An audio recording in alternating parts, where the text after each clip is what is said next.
PLA On Point. In this video, I present Bioassay monitoring with PLA 3.0.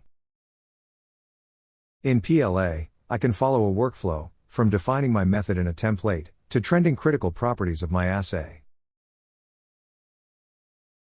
The template contains the entire assay setup, the analytical model, and protection settings. I use the template to generate my assay runs in PLA. The number of each run increases automatically, as defined in the template. Then I import the measurements directly from a plate reader file, for example in the Softmax Pro XML format.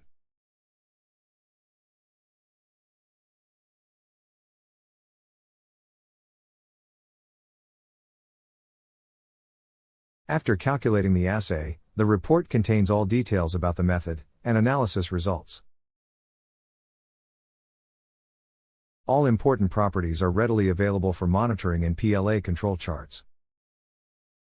The chart also updates automatically as soon as a new assay run was analyzed.